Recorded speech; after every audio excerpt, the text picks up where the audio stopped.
Hey guys, welcome back to another review. Today we're taking a look at the budget case from Corsair. This is part of their Carbide series, the 200R. Now I'm sure many people appreciate the fact that Corsair is finally thinking about the price-conscious consumers and is able to contribute to the vastly saturated market of budget cases. So let's see if the $60 case is in any way unique or is just a standard black box that we're so used to with the Corsair logo. Now this price tag is the lowest we've seen so far from Corsair, so the risk of piling compromises and cutting corners is definitely there. But does it manage to be functional? Well, let's find out. So starting with the front panel, the connections are kept to a minimum with two USB 3 ports, your audio jacks, and your power and reset buttons.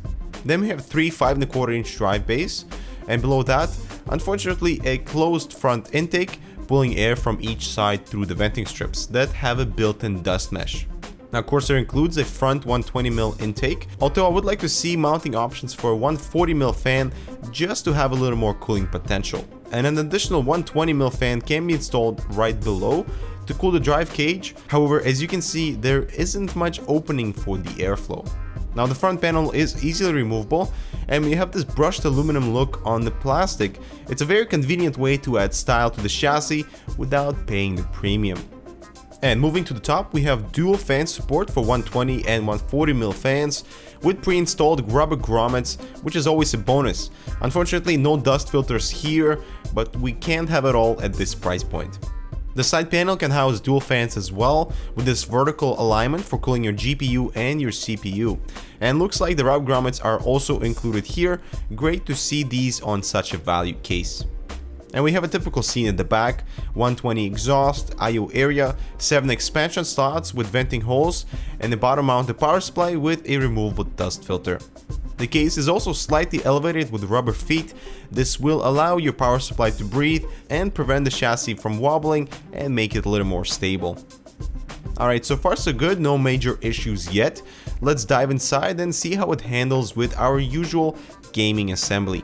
So right off the bat, we have three toolless mountings for your optical drives, GPU and airflow opening, an SSD cage, and the 3.5-inch drive cage below.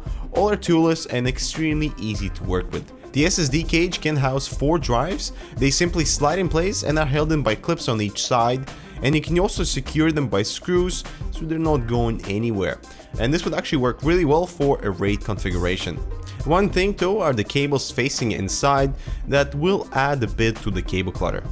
And the drive cage below also uses the same concept of just slide in place, and the drives are secured by clips and screws as well. So continuing with the internals, it looks very similar to every other Corsair case, simply because it works. Like the cutouts around the motherboard for routing your cables, yes, they're not grommeted, but they still serve the same function. A rear exhaust fan is included, and you can mount an additional intake for the bottom. Unfortunately, no dust filter here. However, clearance will depend on the length of your power supply, so in this case, anything up to 160mm would allow for either 140 or a 120mm fan. And in the back, we have some cable tie notches, and the area below the motherboard is indented to give you a little more room for cables. And notice a slightly longer cutout for your 8-pin connector, which would come in useful for wiring any top fans. Now one thing that impressed me was the consideration to offset the mounting holes for the top 120mm fans from the rear exhaust fan. Now this would allow for a rear or top radiators to be installed without interfering with the fan. Of course, if you are mounting a dual rad at the top, you most likely will run into clearance issues with your motherboard, and it would be nice to be able to have that option despite its value status. Now Corsair is standing strong behind their toolless commitment towards assembly. The 200R comes with the motherboard standoffs already pre-installed, so your workflow is completely hassle-free, and the only time you'll need the screwdriver is to secure your motherboard in place. So how does it handle longer graphics cards? No problem, with just under 17 inches of clearance for the top slot, and anything up to 12 inches with your SSDs connected. And all wired up, there's really nothing to complain about with regards to cable management, and it cleaned up pretty well for under 5 minutes spent on wiring.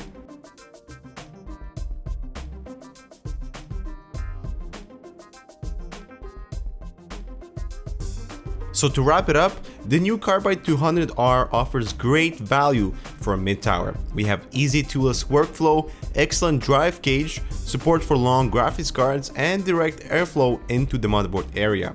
However, while it is not intended for water cooling, having such an option is a bonus, and a little extra clearance at the top wouldn't hurt. And having fully meshed front panel would allow for better airflow.